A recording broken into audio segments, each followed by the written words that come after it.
Ceci est un livre audio autogénéré par Google.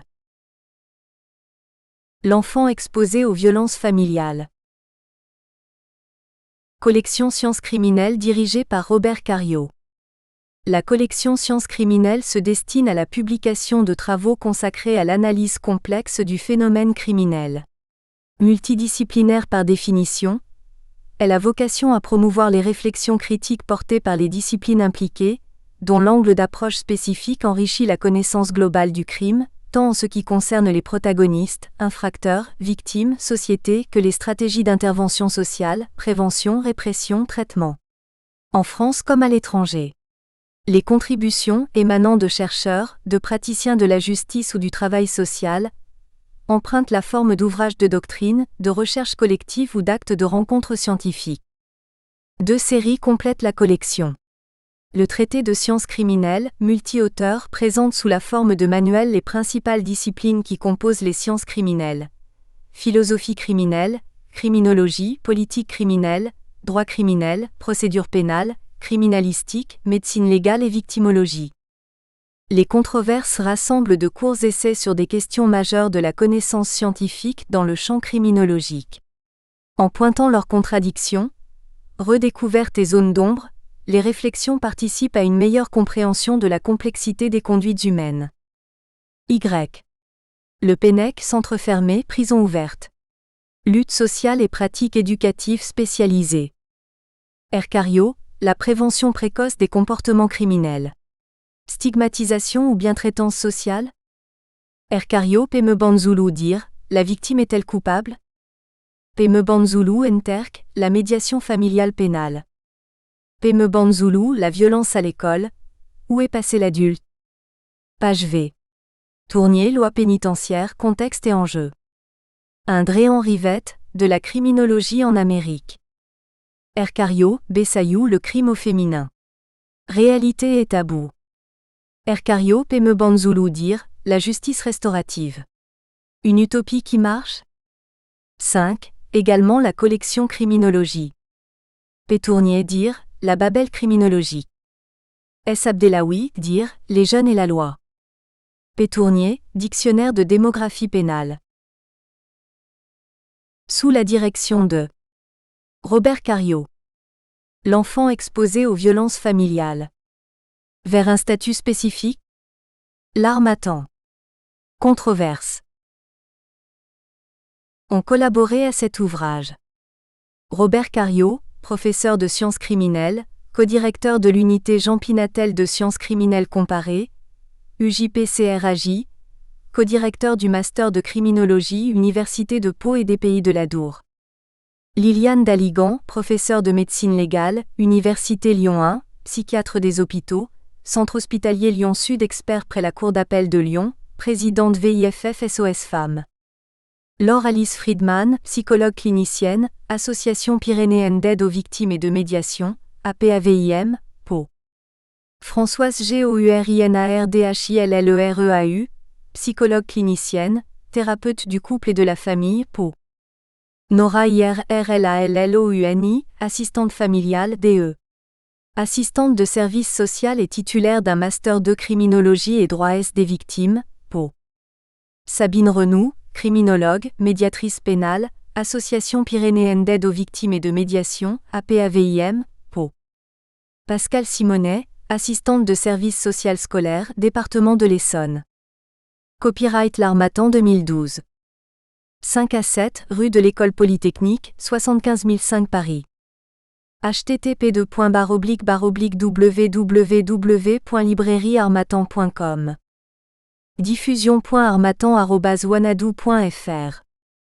harmattan@wanadoo.fr.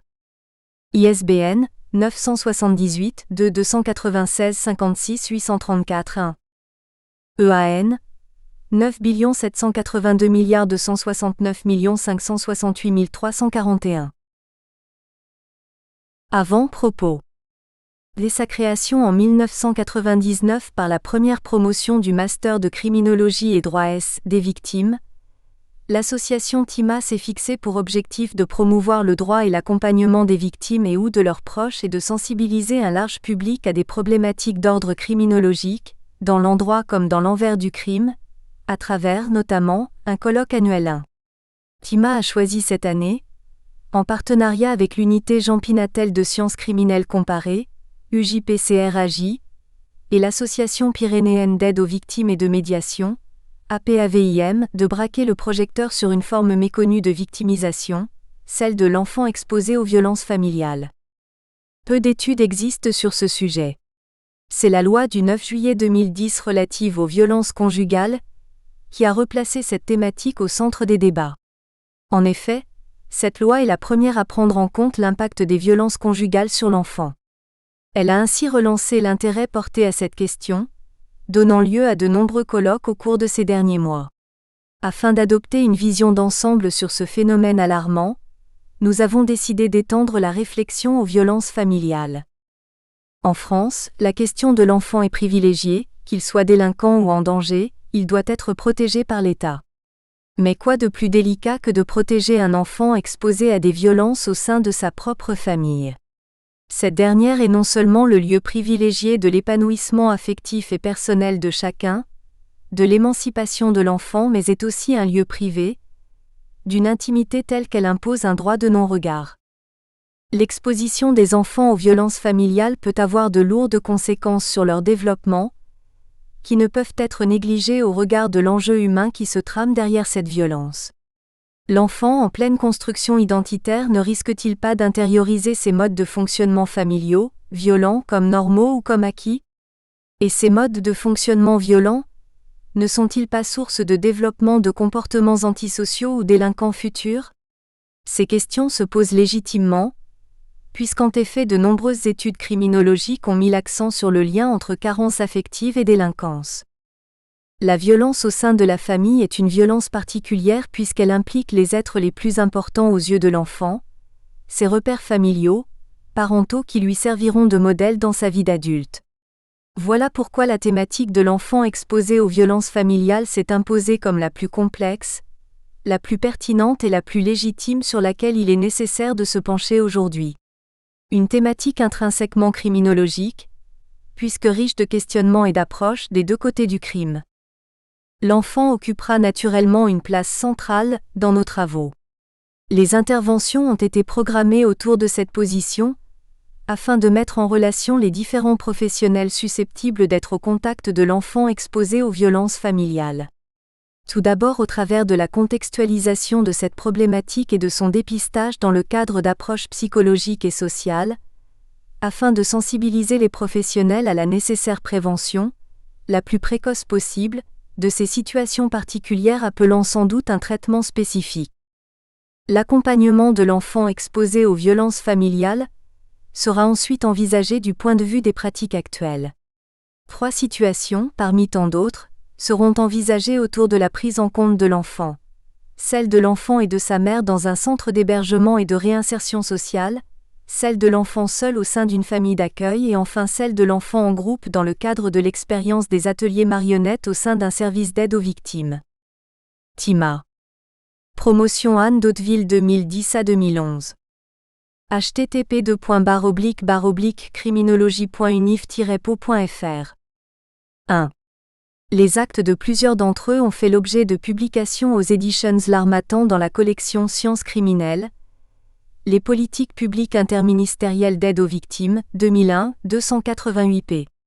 L'aide aux victimes 20 ans après, 2003, 128 p. Ainsi que dans la collection Controverse, La victime est-elle coupable ?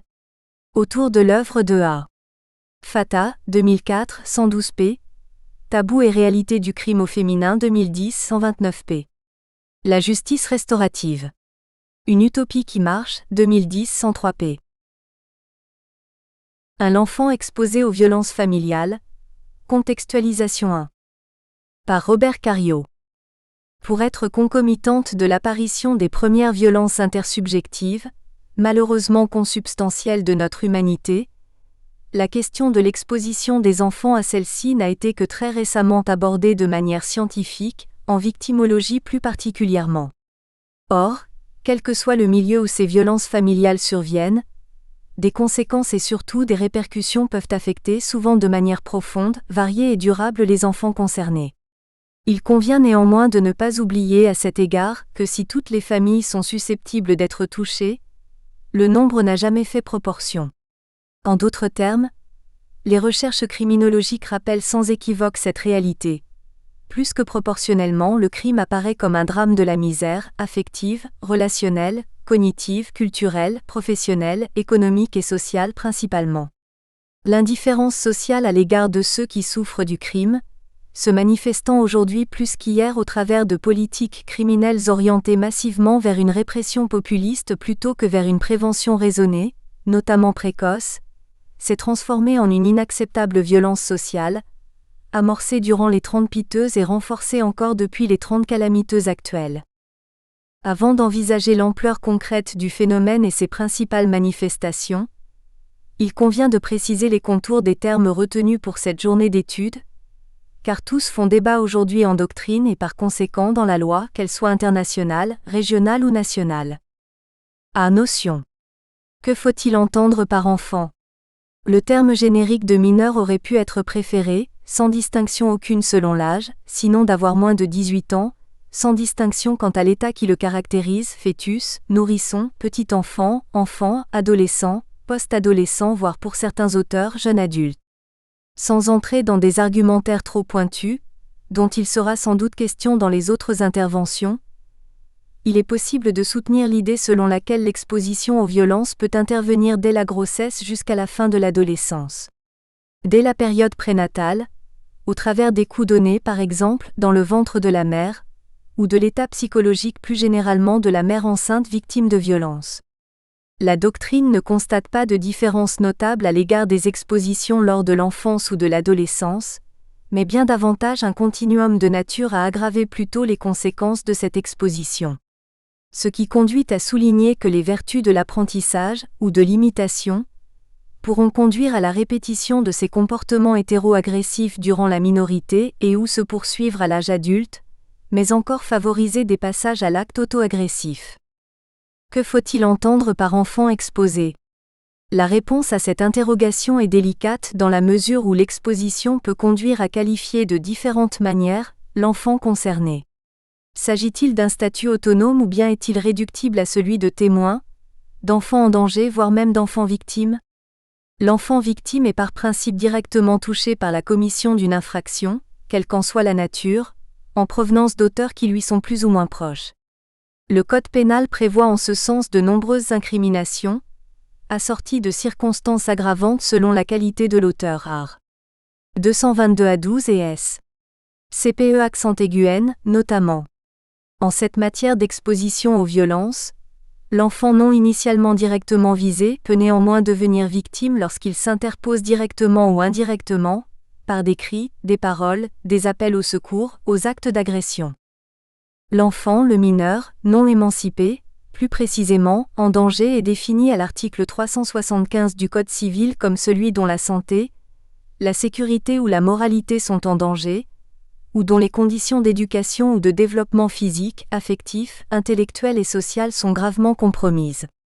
Ainsi, rien n'exclut que la personne victimisée, ou le mineur lui-même ou les autorités en ayant la charge s'emparent d'un tel statut.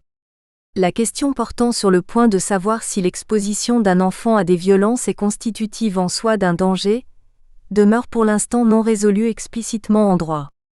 Quand bien même dorénavant la transmission à l'AS des informations préoccupantes relatives aux mineurs en danger, ou qui risquent de l'être complète et tente de clarifier le dispositif de.